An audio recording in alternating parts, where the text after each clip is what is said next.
Journal reflection. My first 4 keys Zoom session with Pastor Timothy.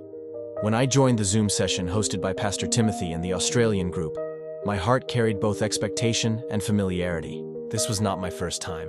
I had been through this training last year. I had practiced these 4 keys many times, and part of me felt prepared. Almost too prepared.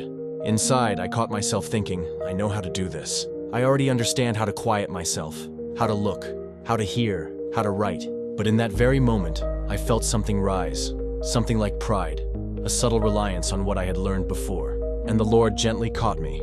In the stillness, I sensed him saying, "Yes, you know how to imagine words and storylines because you have spent time with me before. But if you lean only on what we have shared in the past, you are living on memory. That is logos. Truth, yes, but truth remembered. Rima is different. Rima is alive. It is my fresh breath in this very moment.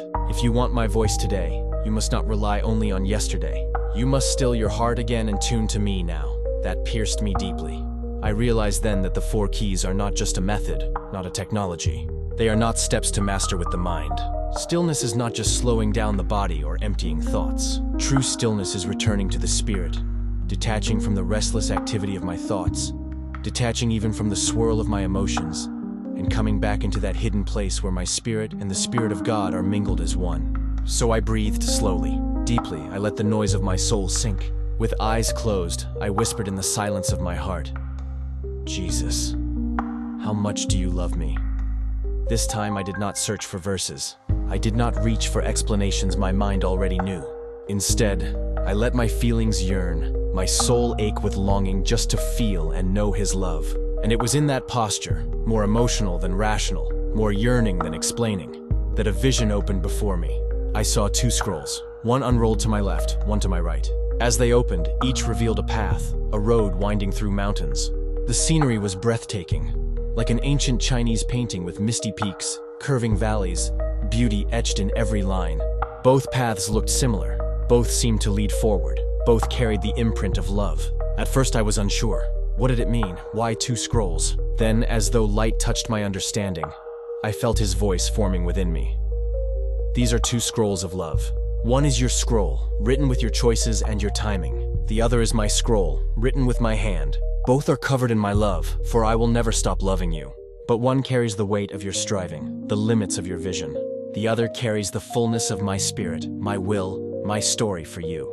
Which will you choose? I trembled inside. How could both be love, and yet so different? My mind questioned, my heart pondered, and in that contemplation, the answer became clear. He was not showing me 2 paths to confuse me.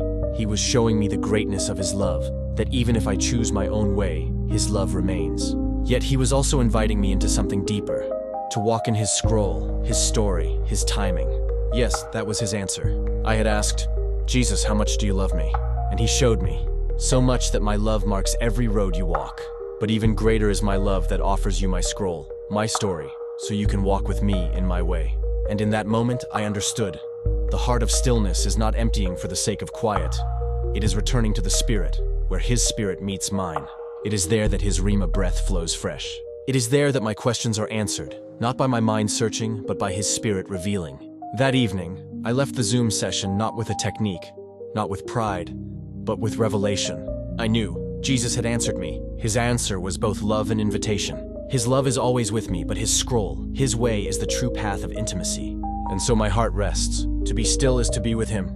To hear is to be led by him. To journal is to remember his whispers. To choose his scroll is to walk not in my story, but in his.